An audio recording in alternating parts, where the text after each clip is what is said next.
Hello, and welcome to the Empowerography Podcast.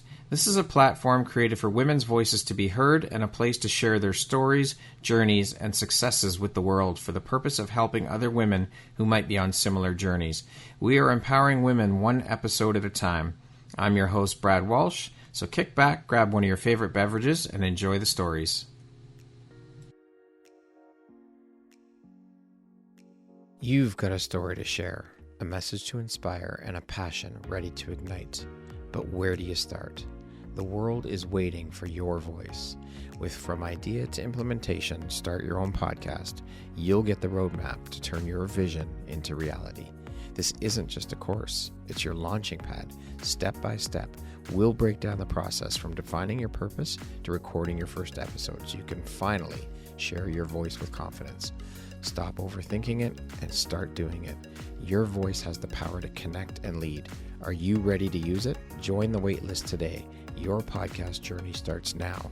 The world is waiting. You can find the link to sign up for the waitlist in the show notes. We'll see you soon. Hello there, Brad Walsh here, your host of the Empowerography Podcast. Today, my guest is Rose Peterson. She is a certified personal trainer, a nutrition coach, a busy mom's weight loss mentor, the founder of RP Fitness and Nutrition, and the creator of Fit and Confident Academy. Welcome, Rose. It is such an honor and a pleasure to have you here. I'm so excited to jump in. How you doing today?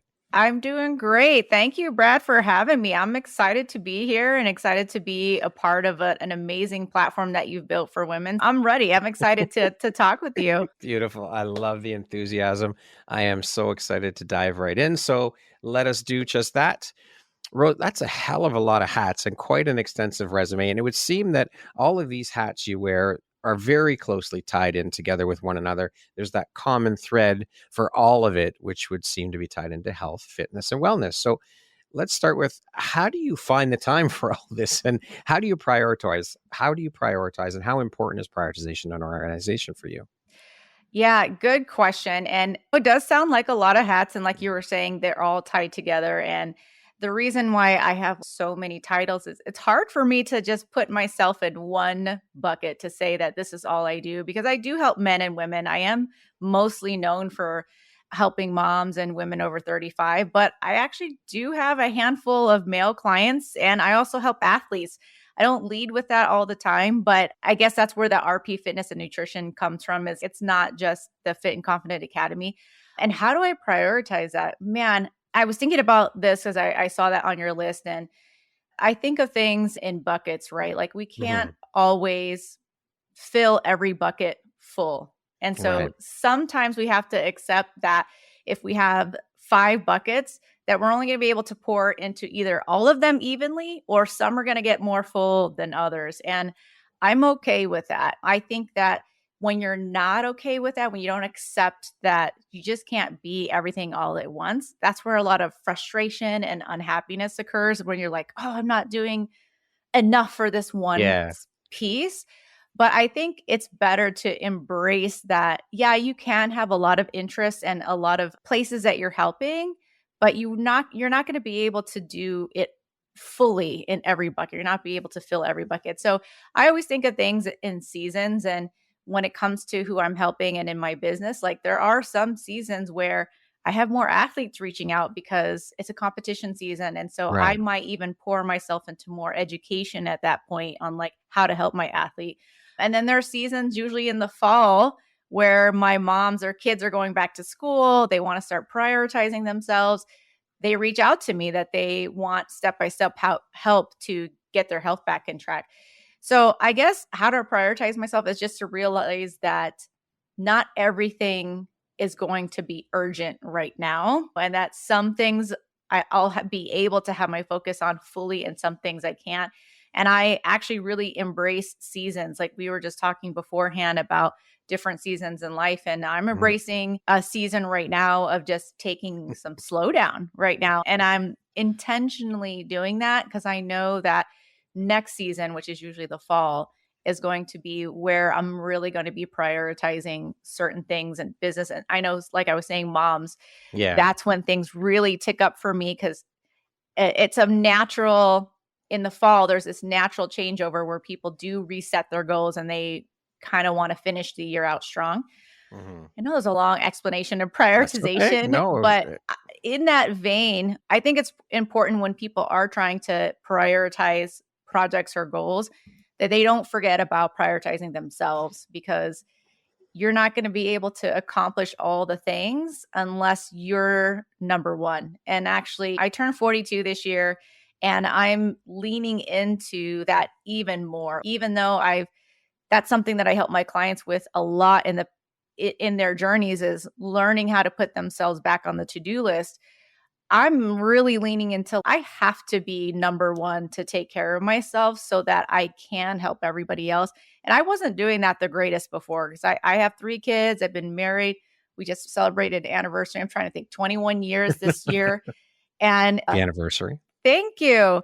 But I'm more and more leaning into, like, when I wake up, that's a question on your thing. Like, it has to be me first, and how can I take care of myself first? So I'm not going to be able to prioritize different goals unless I'm first. And I've been leaning into that a lot more. I love that. I love that you brought that up. And the fact that you have the self-awareness to realize that, because we have, I think, been taught and conditioned to believe that putting ourselves first is selfish. And it's the Mhm. exact opposite. It is selfless, because, as you said, if we don't pour into us, how are we going to pour into and do all the other things, pour into the people around us, do all the things that we want to do if we're not taking care of ourselves? So I love that you shared that. Thank you for that. You're welcome. So, with you wearing so many hats, Rose, what does your morning routine look like then? I know you briefly touched on it just there, but what does it Yeah. overall look like? So I want to tell you that I have fought this for years on, like, morning routine. I've tried the let's wake up at 4 a.m., 5 a.m. club to be super productive when nobody else needs me. I've also, my kids are still in school. So I'm also the mom that, like, as soon as I wake up, I got to hit the ground running during the school season. But for all of your women listening, or even men who are listening, I really do feel like it is not worth the trade-off to sacrifice sleep to be productive. And I think that's actually not productive. And so my morning routine is as slow as I can let it be. And not every morning I can let it be slow, but I feel like it starts me off on the right foot when things can be slow and I can take my time. And my morning routine is not impressive. It is basically just making sure that I am drinking water first thing in the morning. I have my coffee and I have yogurt. Literally, it's the same every morning. And mostly that's because the yogurt, I don't want to eat drink the coffee on an empty stomach. Yeah. But I take some moments to myself, at least 30 minutes, to just wake up and unwind. And I'm not a part of the 5 a.m. club. Like I said, I try to do that, but my wake up time usually is somewhere between 6:30 and 7. And depending on the day, sometimes I see my first client at 8, sometimes I see them at 7. So it depends. But I think it's really important to take some time to yourself to think and have at least 30 minutes to wake up, be with yourself, and think about what your day is going to be like instead of rushing into things. And also, everyone's time to be productive is actually different. And I have found that my sweet spot of being the most productive is actually after I've done my workout. And there are studies that show that your hippocampus enlarges after you've done a workout. So you can think more creatively, you're open to more ideas, you can get into flow better. And so my deep work I usually do after I've gotten my workout in. And that's usually around 10 a.m. because I'm usually serving clients first or Right. kids. Yeah. And my workout comes somewhere between 10 and 11. And then I have found that my deep work comes like after lunchtime, which is crazy for some people that wouldn't be. But I have found that's kind of my routine, is take care of myself first in the morning by getting adequate sleep. Hmm. Because if I don't get adequate sleep, it's just, I'm not going to be as productive. And even for my clients that I help, especially women in perimenopause and menopause, they still believe that they need to get so much done and that their self-worth is really wrapped up into their productivity. Yeah. And when they try to get coaching with me, they're like, okay, I should be, right, Hmm. doing my workouts first thing in the morning, get the boxes checked and all that. And the first thing I ask them is, if you get up at 5 a.m. to do your workout, is that going to cut into your sleep? And Of course, most of them say yes, Yeah. and some people that do want to do them early, we will come up with a plan to support them and make sure they're getting to bed early enough and all that.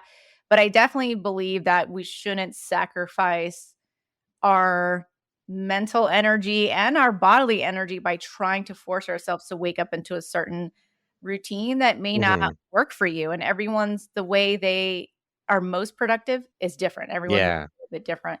So me, I guess the takeaway is that I've tried the 5 a.m., 4 a.m. club. It just does not work for me. I need to get as much sleep as I possibly can. And I try to put myself first to have a slow morning. That way I'm not frantic and anxious and feeling overwhelmed from the moment I wake up out of bed. So yeah, Yeah. like I said, mine sounds probably pretty boring to you, but I No, that's drink it, water. it works, and you're not rushing around panicking. So it's if that works for you, then use it. Yeah. Absolutely. Yeah. Absolutely. What drives, motivates, and inspires you to keep going and excelling at all that you do, Rose? Oh man, such a good question. I think back to my fitness journey and how I struggled a lot over the years. And mainly the biggest struggles were between every pregnancy. So I have 3 kids, and every time I had my babies, I think, okay, it's time to jump back into my pre baby body weight. And a lot of that was just my own pressure that I put on myself because I believed, because society told me that I Yeah. believe that I'm supposed to snap back in between pregnancies. And so I tried a lot of different diets, a lot of different workout programs, but I always felt very frustrated. I always felt like I just couldn't do it because things were, most diets have you do extreme things, right? And Yeah. also the expectation that you're supposed to lose weight very quickly. And then when you don't see that result, you give up more easily. But as I finally found the thing that helped me get back into shape, I realized that there's a lot of things that people don't talk about in between. Like, you need to find the right diet or you need to find the right exercise plan. It's not as simple as that. If it was, everyone would be fit because we have Google and we have YouTube and we can Yeah. YouTube anything. But it's not as simple as that. There's a lot of life things or our beliefs about ourselves, how we grew up, and that influences our relationship with food. And so when I finally found the thing that worked for me, which was, by the way, hiring a coach. So when I finally did hire a coach and stopped trying to join the latest boot camp or 6-week challenge and actually hired a nutrition coach, and they taught me what nutrition was about, how weight loss really works from a scientific point of view, I really felt had and duped. I felt really duped that I was doing all these things. I felt like a failure. I was very frustrated. And I really didn't understand weight loss. I thought I did. I thought Hmm. I like it meant you have to not eat certain things and then you'll get a result. But that Yeah. was really hard to do with raising a family, having birthdays, having cultural foods like Hmm. rice. I'm half Filipino, and to say that I can't have rice, that was like really hard to to unwind and stay away from long term.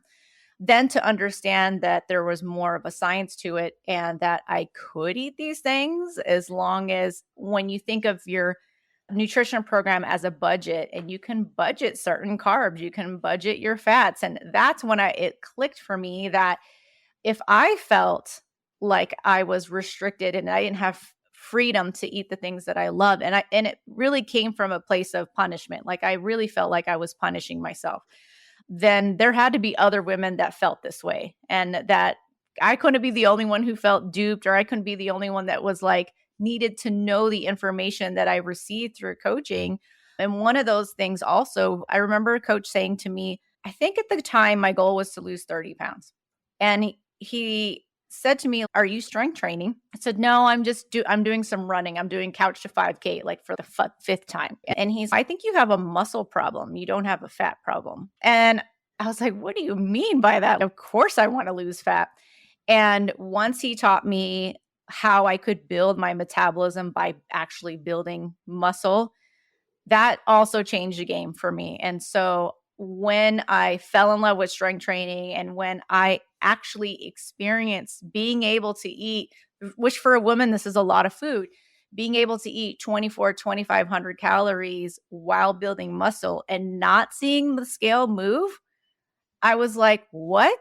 And I was like, more women need to experience this. And so anytime that I work with a client, and of course, their main goal is weight loss, we immediately start with strength training at the same time, because putting on muscle is kind of like expanding the container of your bank account. So expanding how much you can eat in a day, because your muscle demands calories to be kept. Like your body's, the calorie cost to keep muscle is high. So Right. when people do diets, they're usually losing a lot of muscle at the same time. But if they have a good understanding of macro counting and knowing that food is not just one blanket statement, like we also need to have a certain amount of protein, a certain amount of carbs and fats to have a great and healthy body composition, that's when everything like really changed for me and what I want for every client. And so we cycle things where we're like, okay, this phase will be your fat loss phase. This phase will be your maintenance phase. And this phase will be your muscle building phase. And a lot of people do not know that. They Yeah. don't know that your metabolism is like a fire that you can build. And when we diet so over and over again, our fire gets smaller and smaller. And so when I tell people, like, actually, what happens if we throw a log back in the fire, AKA extra food, that Hmm. fire grows bigger. But sometimes it's challenging to navigate that process, because we're mothers, we're wives, we Yeah. work, maybe we're taking care of a parent. And so it's like, how do we go through these steps? And that's what really inspired me to do what I do now. Is I knew that there wasn't a lot of people out there walking alongside people to help them figure out how to weave this in their normal life. Thankfully, I had a good starting point with my coach, and then I ended up hiring another coach to learn how to strength train. But I still felt there was that gap.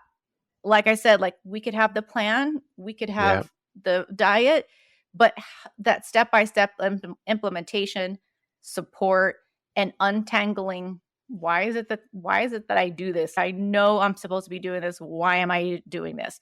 Sometimes we don't have that support person to help us talk through what are these obstacles, what are just like beliefs that maybe we need to reframe a little bit about Yeah. ourselves.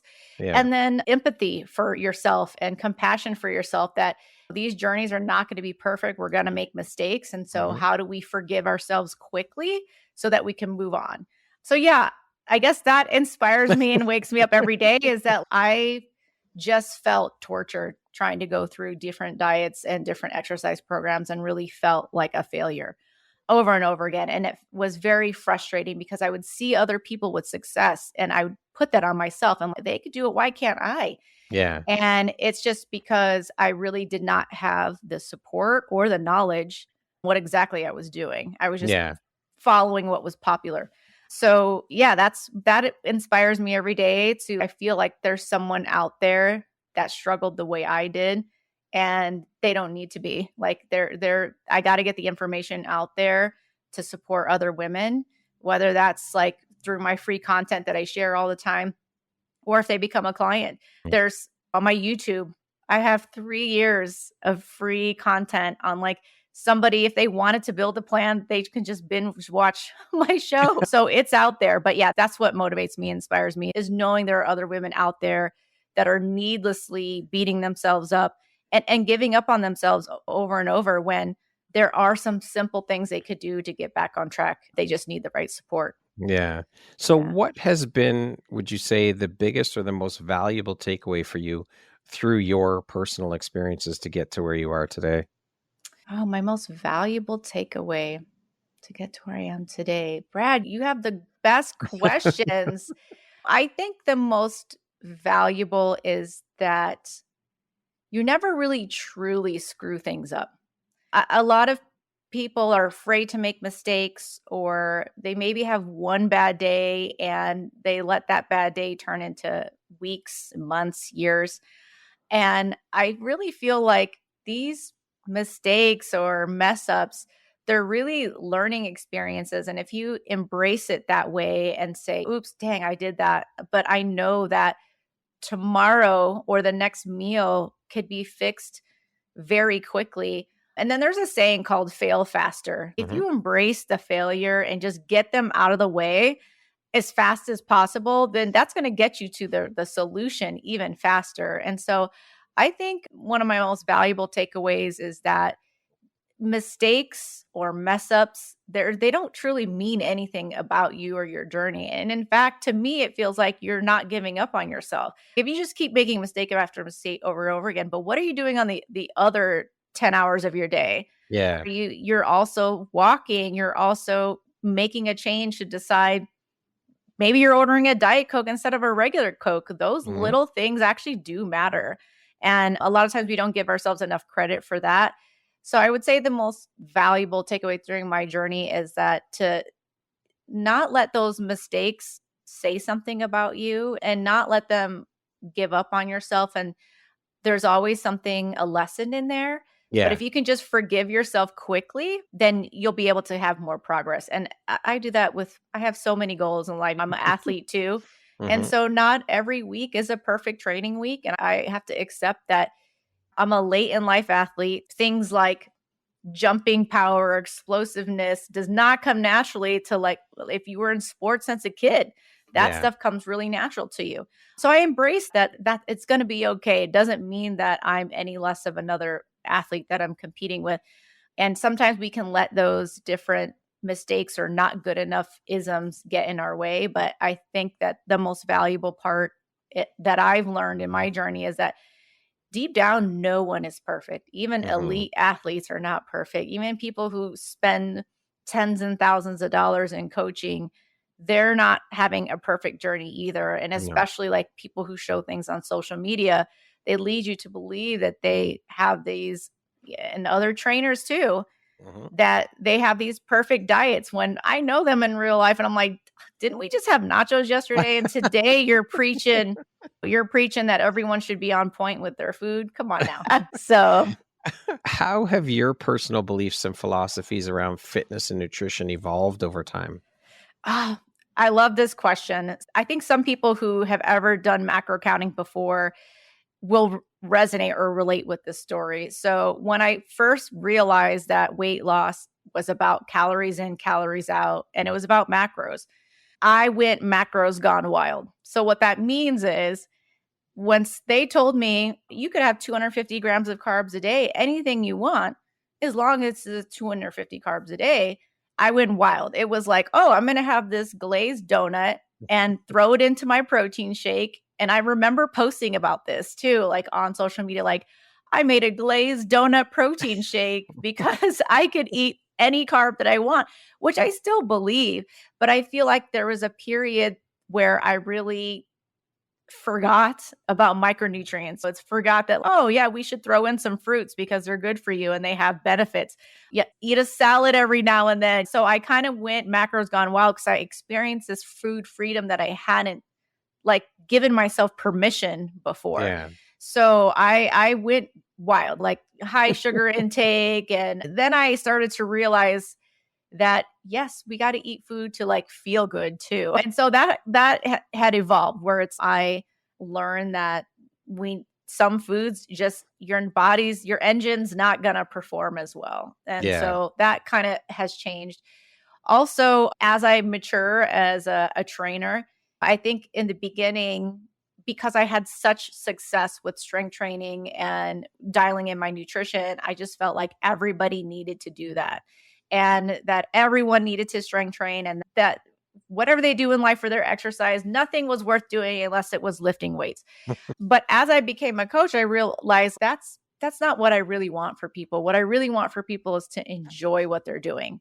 Yeah. And that I think really has made me evolve as a coach is if you're doing exercise you enjoy, then do it.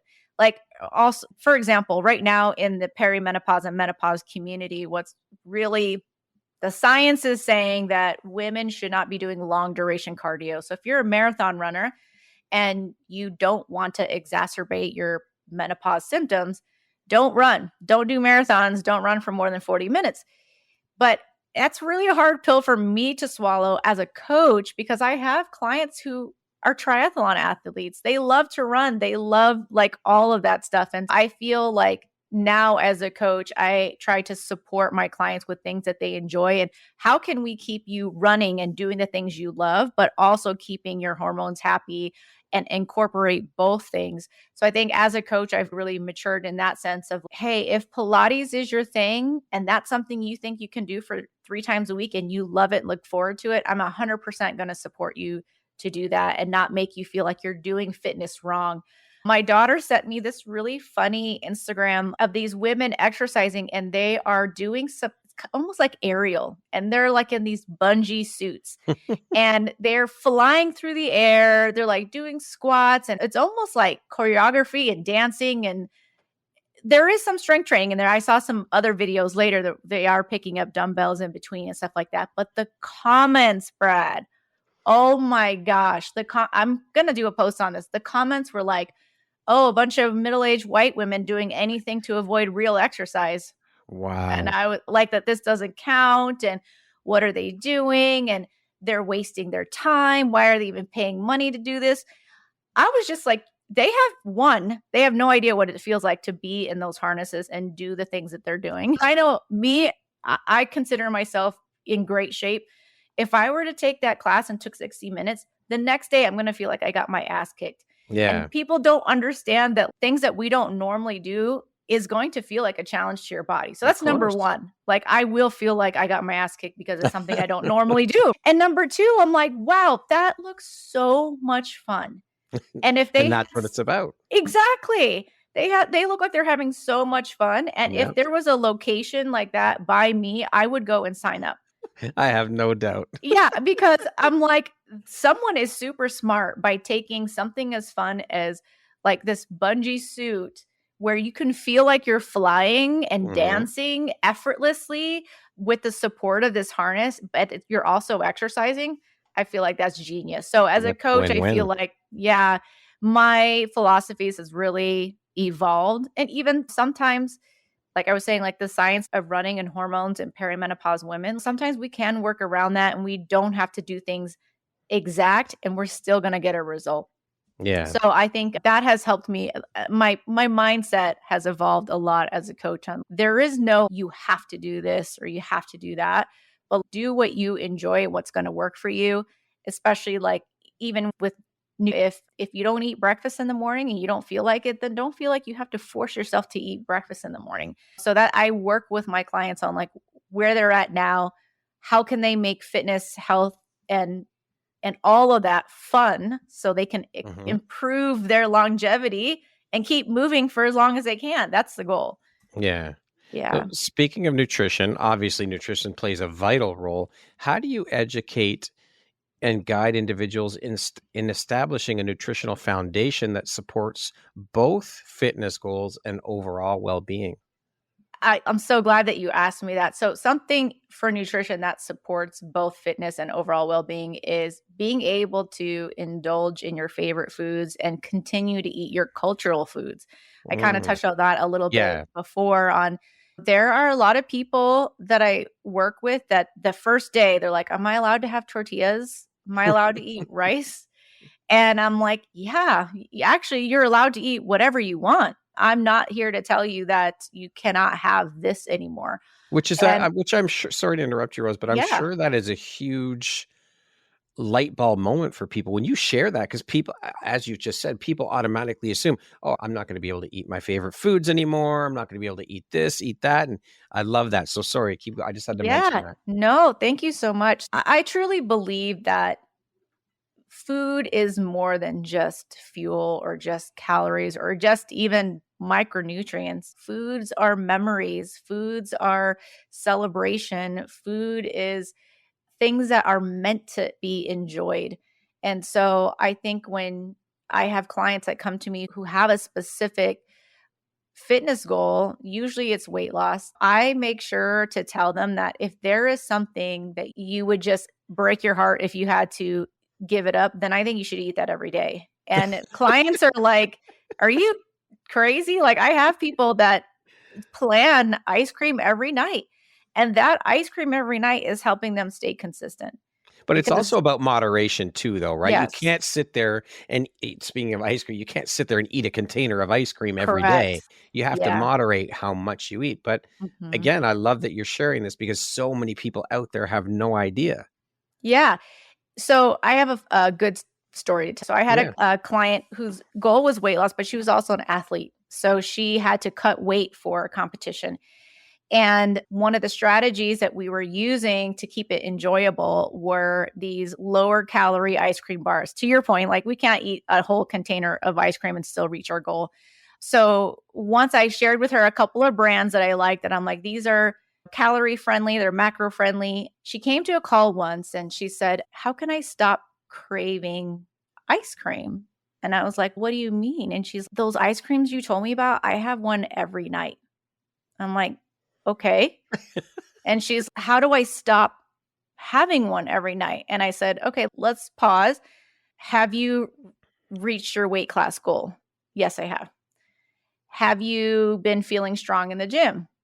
Yes, I have.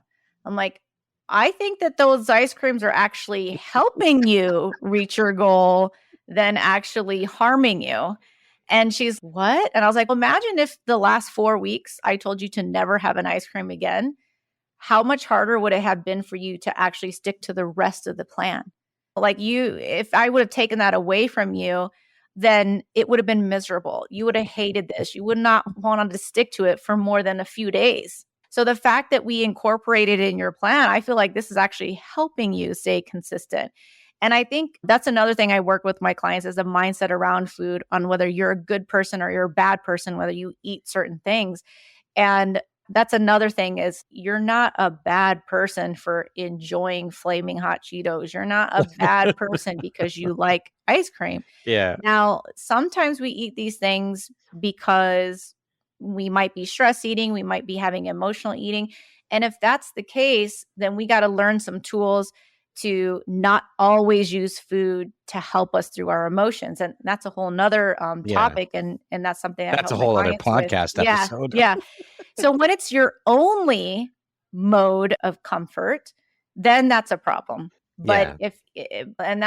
that's when we may overindulge, overeat, and then we're ignoring some deeper issue that needs to be healed or addressed so that we could not deal with self-sabotage. A lot of people don't realize that's what it is. Sometimes even I don't realize that's what it is Yeah. when that happens to me.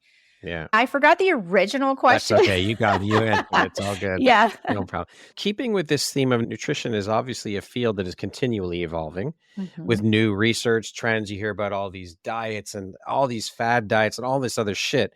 How do you navigate this ever changing landscape to provide accurate and up to date advice and support for your clients? Yeah, you're right. There is a lot of crazy stuff out there. And somebody recently reached out to me about the snake diet, which I had never Snake heard diet. about. What the Yeah. hell's that? I thought they were joking with me when they said they had tried the snake diet. I thought they were being sarcastic or pulling my leg. And so when I hear things like that, I have to look it up. Was that for real? That it's a true thing. And that basically, it's so dumb. It's a way to describe having one big meal a day. Like when a snake eats like one big Yeah. thing and it Mhm. digests over time. That's basically they named it that. It's like just having one big meal a day. And like when you see a snake eat, they let that Mm. last for longer. Yeah.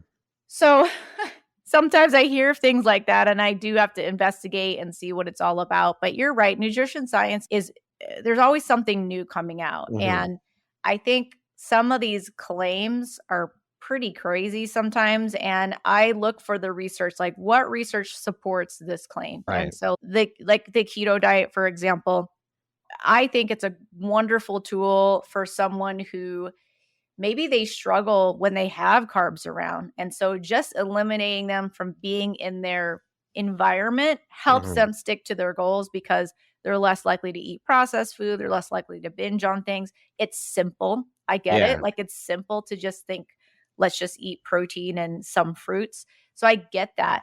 But I do understand that the main mechanism of weight loss really comes down to calories and energy and the law of thermodynamics that your body is always going to look for balance. So if you're feeding your body less than what it burns, it doesn't matter if it comes from all fat and protein or if it comes from a vegan diet, your body's going to look for balance. So it will Right. use stored tissue, it will use muscle, it will use fat. So it'll look for stored tissue to create balance within your body. So that is like a number one law that just cannot be broken. Now, some things influence how you burn fat. So, like your hormones can influence how you burn fat. Your cortisol level, that's such a hot topic right now. Oh, you can't lose fat because of your cortisol levels. That's kind of not true. Mm. It's your cortisol levels, if they're high and elevated all the time, makes it hard for you to make good decisions to stay in line with your goals.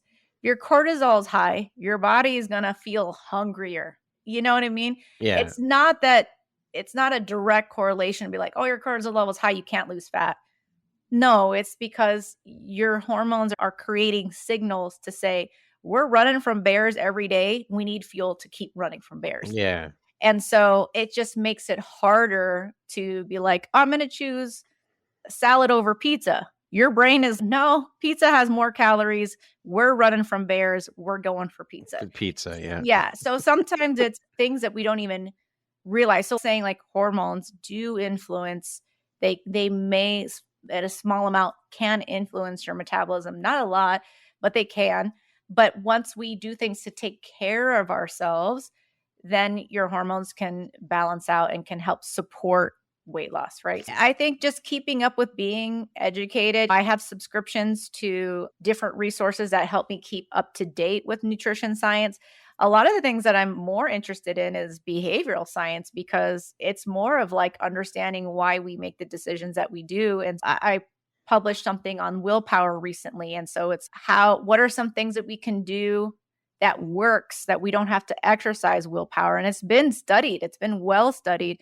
And so I like to stay on top of like those kind of studies as well as how do people think and how can we support those patterns so that we can stay more consistent with nutrition. But you're right. The nutrition landscape is confusing for the average person. And it's, today they say that this is bad for you when last week it was good for you. I don't understand. And so I totally get that. And some nutritionists out there and some personal trainers out there are I say nutrition is like a belief system. And so if they believe that eating clean is the only way to achieve your goal, when you challenge that belief system, then they're just like going to fight you for it tooth and nail. But that's not 100% true. You can still have your ice cream. You can still have a slice of pizza, and those things aren't going to affect because it comes down to science. Like, how does your body actually use that food?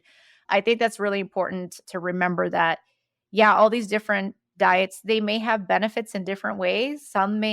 A Mediterranean diet, if I have a client who's working on their cholesterol, they may want to experiment with that to see if that helps lower their cholesterol. There may be some benefits to different things, but overall, if they have one goal, like if they want athletic performance, okay, we got to make sure you're eating enough carbohydrates. If you have weight loss goals, let's make sure that this is your calorie budget. How can we make your normal foods that you normally eat fit into that calorie budget?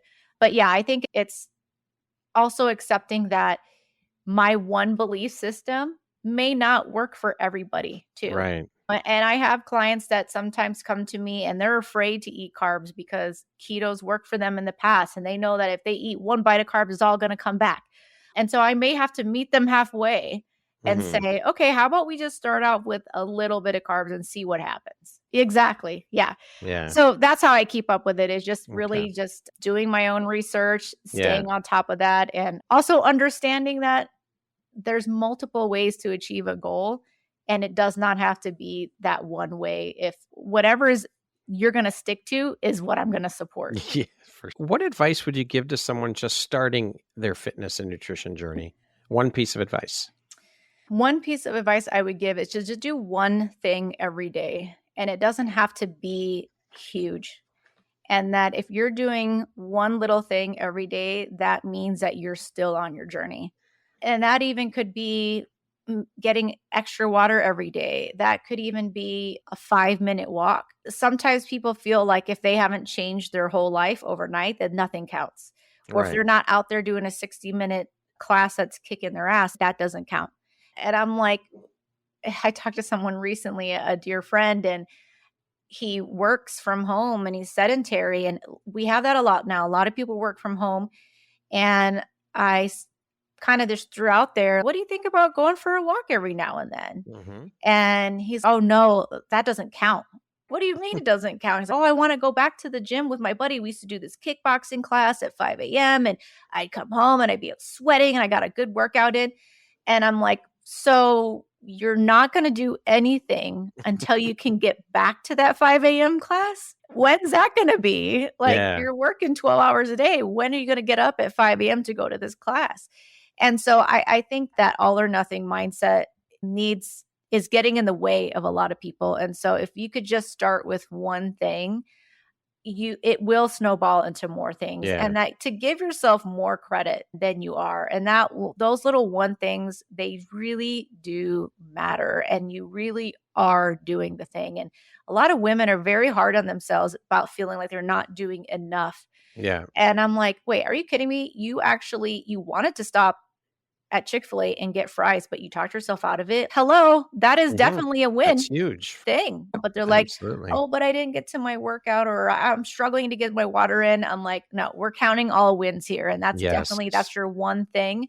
So anyone starting out on their journey, I would say just count that one thing. Those one things really do add up and they really do matter. Yeah. Okay. Yeah. Thank you for that. You're Now, of welcome. course, body image concerns can impact well-being. How do you address and support individuals who are dealing with body image issues? And how does fostering a positive body image contribute to overall health? So such a hard question. It's hard because I do believe in positivity, and I believe that everything that you do to change your body should come from love. Because if it comes from hate, you're not going to get very far, and you're going to do more destructive things that come from hating yourself or hating your body than you are going to be if you come from a place of love. So I'll say from that. But the reason it's hard is because most people that come to me, they want to change their bodies. And so how do I celebrate where they are now, but also push them or support them to get to where they want to be?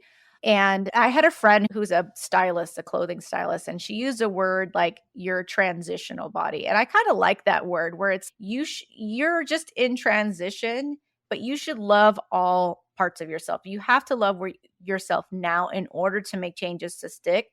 But you should also love your transitional body, because Yeah. sometimes women, they won't buy themselves new clothes until they reach this goal weight. Yes. They won't even, it's what if you bought just a couple outfits for your transitional body Yeah. now, so you feel good in the body you have now?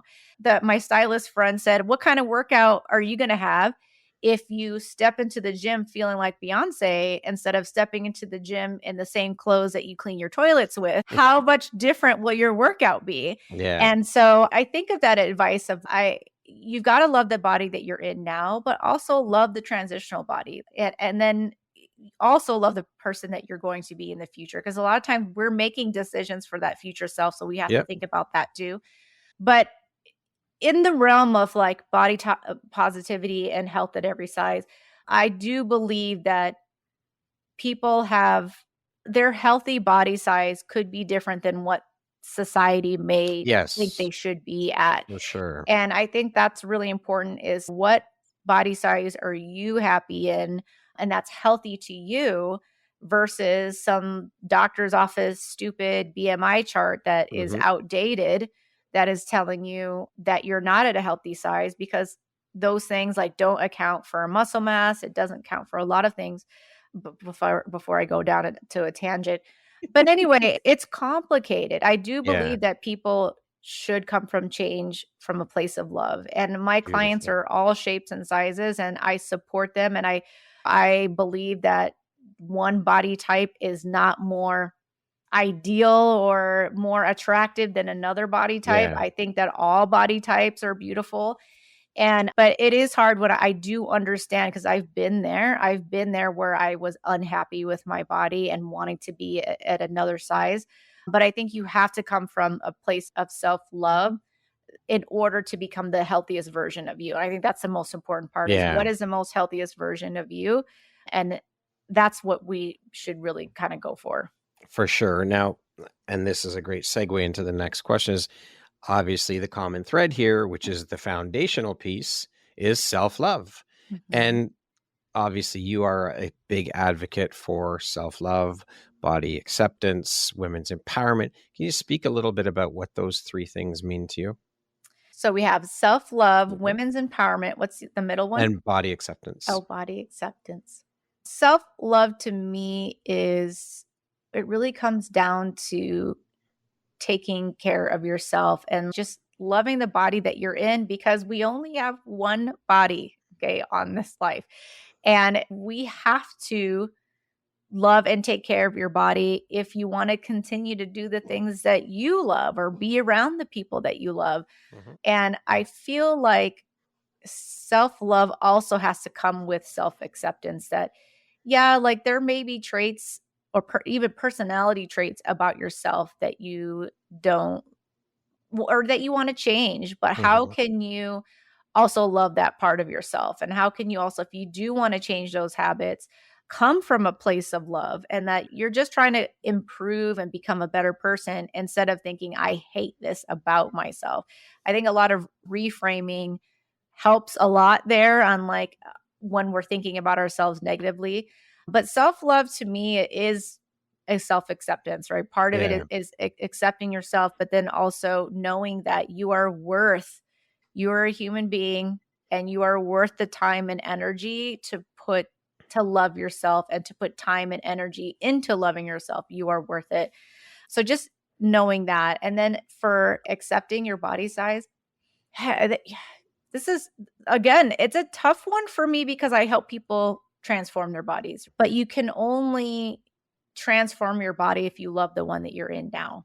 Mhm. So it just comes back to you have to love yourself in order to be able to change. And I think most of us know when we're not taking care of ourselves. Most of us know, I know it's good for me to move a little bit more. I know it's good for me to eat healthier foods. And that is also self love. Mhm. It's feeding your body right. And I think sometimes it's hard to accept ourselves when we're not doing the things that are taking care of ourselves. That's For when we sure. get feel really hard on ourselves. But I think that every person inside out, like they are beautiful. And Yeah. so if they have to know that self-love has to come from within before you can actually feel good about what's on the outside. Yeah. And so that's a big part of body acceptance is accepting yourself. For sure. And then knowing that also as a aside that things aren't always going to magically change when you lose weight too. So you got Very to true. love yourself now because there's a concept called the finish line syndrome. It's what's going to happen when you do get to your goal weight. Like you're still awesome. You're still a great person. You're still Yeah. who you are. You're just in a smaller size. Don't let that change the way you see yourself, right? You should be happy at your size 6 as you are as your size 16. So yeah, this is I'm sure you've talked to a lot of guests about this, and it's a Yeah. very complicated It situation, is for but I sure. think it does have to start with self-love. And as far as women's empowerment goes, my point of view is that everyone has it within them to make a change, and every woman has strength underneath. And sometimes when I work with clients, they don't believe in themselves right away. And I say, okay, you can borrow my belief until you believe in yourself. I love that. Yeah. And I just feel like every woman has it in them to really transform and be the person they want to be. Every person on this planet can be who they want to be, and it is already within them. And so to me, women's empowerment is if you're just not sure, I will show you. I will show Mhm. you how you have it within you. You may not have all the answers or all the tools. So I'm going to empower you and share with you what those are so that you can utilize them if you need them. But I think women's empowerment is really showing other women that they're already made of that stuff. They already Beautiful. have the confidence. They already have the strength. I'm just helping you see it. I'm helping Yeah. you show you that you can do these things. Love it. Yeah. Rose, can you tell us All the thing. Tell us about all the things Fit and Confident Academy. When did you start it? What's it all about? What was the inspiration behind it? Tell us Yeah, all. thank you. Yeah, that's a great question. So, up until I opened Fit and Confident Academy, I was doing a lot of one-on-one coaching because everyone has different goals. And I still do that. That's still a big Mhm. part of what I do. But I realized that there was so much more knowledge that could be shared. I'd be on all these individual phone calls and I'd be like, man, I wish this person would have heard that from your mouth, not just Yeah. from me, because I believe there's more than one expert in the room. I believe my clients are their own expert. And that's how they get results is I help them show what their expertise is. What are your superpowers? Let's use more of that. And I realized there was power in all of my clients. They had these expertise, they had all this experience, and they had this journey. So I wanted to bring that community support in to a space, a container. The other thing I realized is that there's a certain amount of habits and skills that if you wanted to be successful for with weight loss and keep it off and not rebound, that there are certain things that we needed to be strong in. Mhm. And so I decided to put them in order from like most important to things that will get stronger if we just build it one step at a time. And Right. so I built Fit and Confident Academy so that women weren't so overwhelmed to try to change everything all at once, that there is, if we put this step first and then this one and then this one and this one, things are going to be so much easier. And by the time you're done coaching with me, if you graduate and spread your wings and fly, I feel like you can keep Mhm. going on your own. I feel like if something were to happen and you had some rebound weight gain, you know exactly what to do to get back on track and to Yeah. implement those steps and those habits and those tools. And so I built Fit and Confident Academy. It's a 12-week program. Then there's an alumni program where there's even more habits. And we talk about what those things are because, man, I wish that somebody walked me through step by step so that I wouldn't have struggled for so long. Yeah. And what I was saying before is with nutrition and fitness space, sometimes there's a big gap. Even with you only get to see your coach, even if you have personal training, that 1 hour a day. What Mhm. happens when you leave them? And I felt like there was a gap there of support. And I felt if I created this program where people are getting checked on frequently, we have one on one discussions on what's coming up for you. Because sometimes as busy moms, we are not even thinking about next week. We're thinking about today and tomorrow. Yeah. And so I'm like, hey, you're going to Disney this weekend. Let's talk about that. Oh, yeah, you're right. On Saturdays, you usually have a day full of sports. How can we prepare for you when you're going from one field to the other with all your kids and activities and things like that? So it was like, what would happen if people actually had the support they needed Yeah. and a step-by-step process? And that's how Fit and Confident Academy was born, is because I saw there were gaps in the fitness space, people that don't there's coaches that maybe don't talk about mindset. They don't talk about emotional eating. They don't talk about intuitive eating. What does that even mean? So many of us are disconnected from how our bodies feel. And so that's another key piece of like, why do we always feel hungry? Why do we always turn to food? It's just there's a lot that I felt was missing. And so that's why the Fit and Confident Academy was born, is to like fill in those gaps Yeah. and help women feel truly supported with that curriculum, with other women who are going through the same journey that they like knocked it out of the park last week. I want you to share it with everybody else. Yeah. How did, you had this challenge? This is what you did. I bet there is someone in here that had that same challenge recently that can learn from that situation. And that's how Fit and Confident Academy was born. Beautiful. That's a beautiful, that sounds like a very beautiful space. The community aspect of it and the support is absolutely key. So thank you for sharing that. I love it. Now, you mentioned busy moms. So you are the Busy Moms Weight Loss Mentor. Can you tell us about that and the work you do there? Yeah, I am a coach, but I so feel like sometimes it's a mentorship because we talk about more than food and fitness, and we talk about life things. And a lot of women who work with me are entrepreneurs too. So it's sometimes our calls are literally strategizing work schedules or how can we make this part of your life more efficient? How can we also get kids on board? Or maybe we don't get kids on board, and that's okay. So that's why I feel like that there is a mentorship. Is I have 3 kids, 17, 15, and 12. And I understand how it is to try to have goals, but also run a home, also work, and also be a person to Yeah. satisfy your own needs. Hmm. And so as a mentor, I understand that your whole life is not just about fitness and your whole life is just not about weight loss. And maybe you hate exercise and that's okay, but you have this goal to get healthier. And so that's kind of why I coined myself the busy mom weight loss That's a expert is mouthful. because, or mentor is because I understand the challenges of being a busy You're living mom. it. You're Yeah. living it. Yes. I'm living it and I've had those seasons. I've had those seasons where I'm nursing a baby and I'm not getting very much sleep. And that's another thing is I'm also a pregnant postpartum certified coach. So I understand like why like maybe things aren't feeling the same way Yeah. before. And so anyway, I think that I wish I had a mentor to like tell me like no, actually, like this is common, yes, but it's not normal. Like urinary incontinence, that's another thing. Yes, it's common, but it's not normal. Here are some things we can do in our breathing. Here are some things we can do in our day to day that are small things. Because I know you're busy. So, what can we do in 5 minutes that's going to help support you in that area? So, yeah, that's why I really do consider myself more of a mentor than just Yeah. a fitness coach. Beautiful.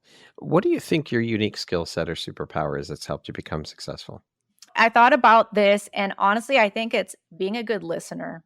I know that maybe some people might not value that much, but actually, there's two of them. So one of them is to be a good listener, but the second one is being able to read a room really well.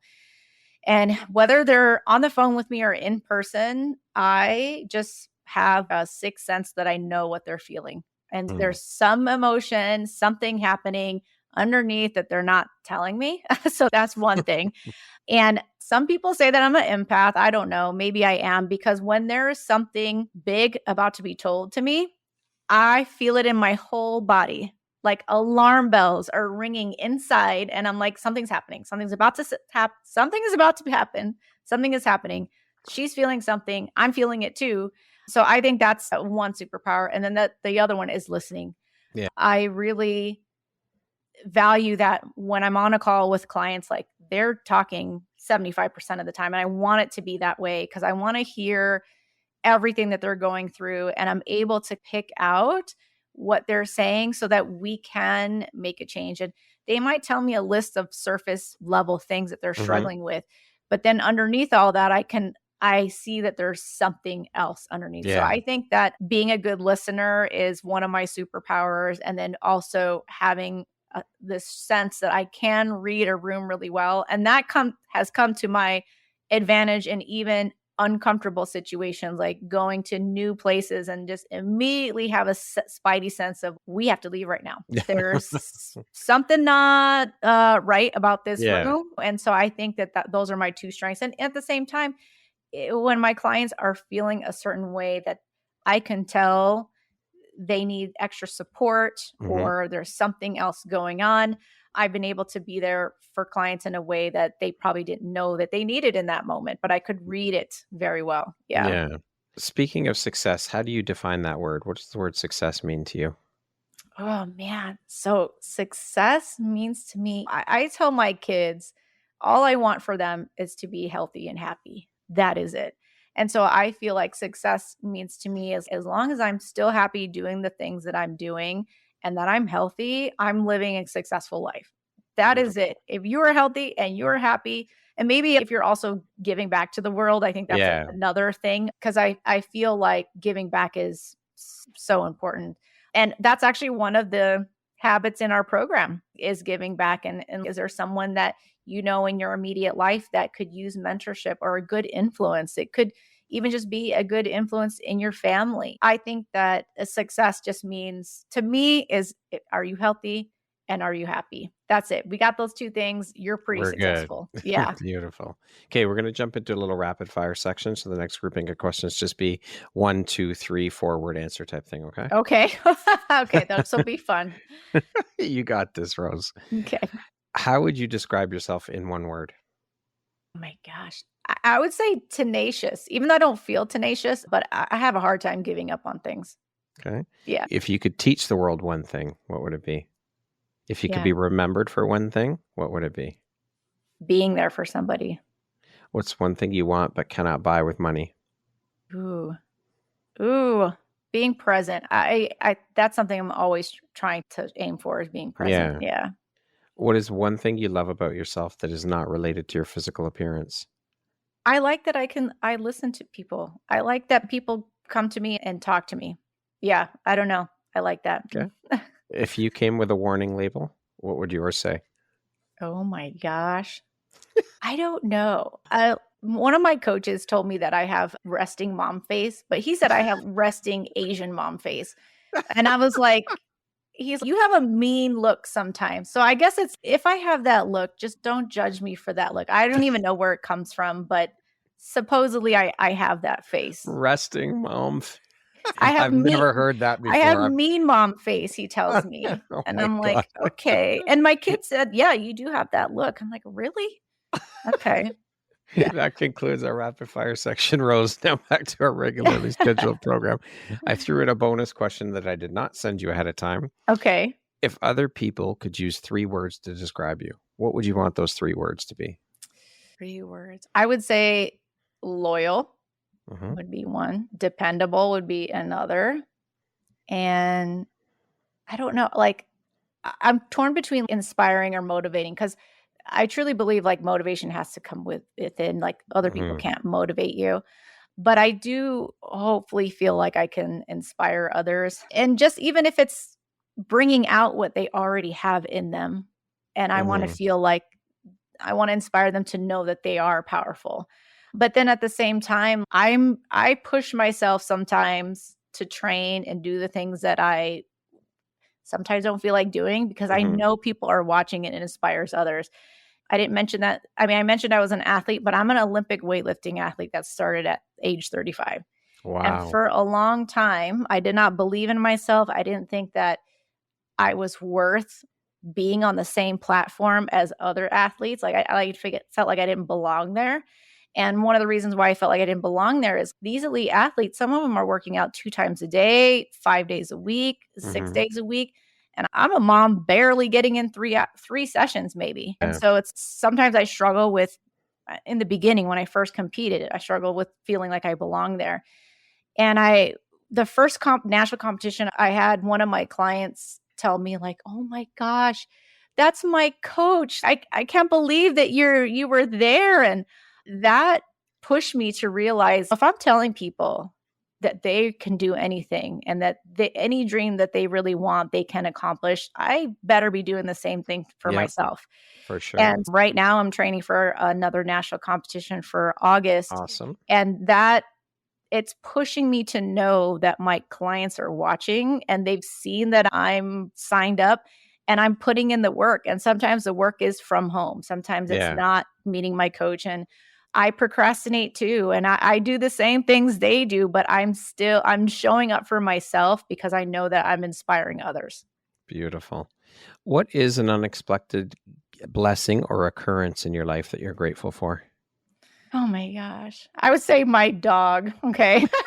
Because I always joke that I think I'm a dog person, but maybe I'm not a dog person because, like, you love your dog, but sometimes they're just so frustrating to just they're animals and they don't understand how you're feeling. Mhm. But I feel like she is an unexpected blessing because she teaches me a lot of patience and connection. And it also Beautiful. reminds me that just like plants need to be watered, like people and animals need to also. And so they are an unexpected blessing for sure. Even though I joke that I'm not a great dog mom, but she does remind me that people and and pets, they need to be watered. Okay. So they need to be Beautiful. watered. And don't remind me sometimes we can get so busy in our lives between errands and to-do lists and our own goals and what we're working on and Mhm. work that we could even forget about even our loved ones at Yep, home, for that they sure. need care too. And so I Mhm. feel like she's 5 years old now, but she's been a big lesson into everybody deserves connection. And Yeah, so she's an unexpected blessing for sure. beautiful. If you could step into my shoes, what is the one question you would ask yourself that I didn't ask you? Wow, this is like I guess like about entrepreneurship. becoming a fitness coach and working for myself, I didn't even realize how much I love entrepreneurship. So that was like a second thing that I fell in love with. And I feel like entrepreneurship goes hand in hand into fitness, because when you decide to create a healthy body, you don't know what that looks like, but you have to keep committing to the goal, and you keep Mm-hmm. having to commit to showing up. So entrepreneurship is the same thing. It's having that belief in yourself that is not quite tangible, but you know that if you keep going, that you could achieve anything. And Yeah. so that's something that I've become super passionate about. I love meeting other entrepreneurs. I love connecting with other female entrepreneurs. I'm Mm-hmm. always helping in that space. Always. Like I continue to like people who want to like, what do they say? They buy you a cup of coffee and there's a phrase like they want to talk to you about your business. But I don't know, there's a phrase for that, but I Mm-hmm. can't, it's not coming to me right now. But I'm totally open to that, like sharing ideas, what's working for me, what's not working for me. I've mentored several personal trainers and nutrition coaches over the years. And one of the things I found that I was good at was sales and talking to people, which I didn't realize I was good at that until I worked on a fitness floor. So when I worked at a gym on a fitness floor and you have to engage with people, and I saw that some of these trainers that were highly qualified could not find clients. But why was it that I was always busy and I could get Yeah. clients? And so I figured out that I actually did have a gift there for connection and building relationships and talking to people. So I try to share that with other trainers who are struggling, like how to get started with building their book of business. So they're side passion of mine, which we could have another conversation about. But yeah, I think entrepreneurship is a lot like a fitness goal, is Yeah. because you don't quite know what's on the other side, but you will always bet on yourself. And if you just keep showing up every day, that you will get that result. Absolutely. Yeah. If you had the opportunity to sit down and have a 1-hour conversation with one woman, any woman in the world, who would it be and why? Good question. This probably might be a little random, but I'm really into Jasmine Star. Do you know who she is? Yep. A Okay. marketing and brand Y- expert. She used to Yeah. be a wedding photographer. Yes, and she has Mhm. her own podcast, Yep. Mhm. YouTube. Yep. I like adore. And I feel like I've actually been in the same room with her at a conference she gave a talk at. Mhm. And I would just love to hear more about her building her business. And I love how tenacious she is. Maybe that was a word I used for myself. Like, I love her tenacity. And even when I hear her speak, she has so much passion Yeah. when she talks about how she's built her business and also supported others. So I would love to have a one-on-one conversation with her and just be in the same space and just learn so much, because I tend to be a big dreamer too. And I feel like Mhm. she is. Yeah. And I think I could learn a lot from her. She's pretty awesome. I loved her Yeah. photography work. I used to follow her when she was in the wedding photography industry and check out her master classes and stuff like that. She's very Yeah. inspiring for I sure. know I should say something different like Oprah No. or All the right. vice president, but I really do want to be in a room with Jasmine and have one-on-one time with her. Man, that would be valuable. If you could go back and give your younger self one piece of advice, what would that piece of advice be? Oh man, I would say that to love herself. And just back to that question you were asking, and that there you are worth the time to love yourself. I Yeah. think I spent a lot of my teen years wishing I was smaller. I spent a lot of Mhm. my teen years dating a lot of stupid boys thinking that I would find happiness with them. And I think that I wish I would tell my younger self to spend more time loving yourself, getting to know yourself. Man, I just think about the teen years that I put so much pressure on myself, also to not grow up so fast, too. Yeah. I mean, I put so much pressure on myself. I worked many jobs, multiple as an 18-year-old who has 3 jobs and goes to Yeah. school.